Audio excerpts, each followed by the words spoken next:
Taylor, in this series of videos I've asked you a lot of questions that we've received from parents, through the website, through other sources. But is there a particular question that you'd like to address that you think parents are searching for? I'm glad you've asked me that one, because there is a question I'd dearly like to address, and that is because it's an opportunity for me to, if you like, put right a misconception that is out there. Many parents ask me, will you test my child to see if they're capable of passing the 11+ exam? And the answer is always no.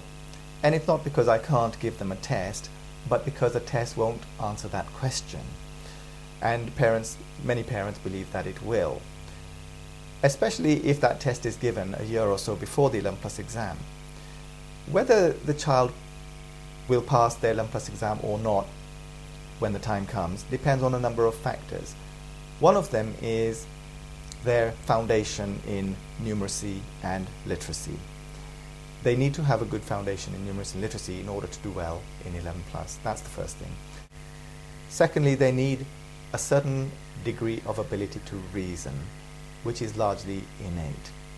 Thirdly, they need a certain degree of learning ability, because the things that they're tested on in the 11+ exam may not be the things that they've learned at school.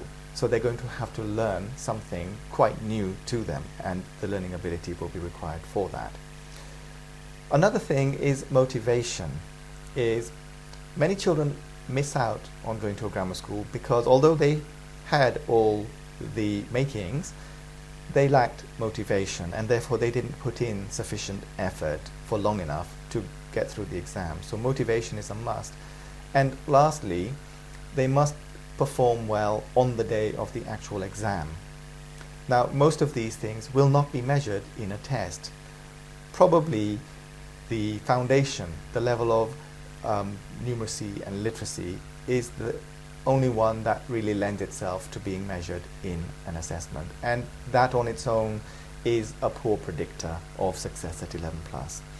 So I think it's important for parents to understand that there are many factors that will determine whether or not their child is likely to pass the 11+ exam, and that most of them can't be measured in a simple assessment. What I would suggest to parents is that if there is any doubt in their minds about whether their child is cut out for grammar school and whether it's worth putting them through the 11+ process, they should consult the school teacher.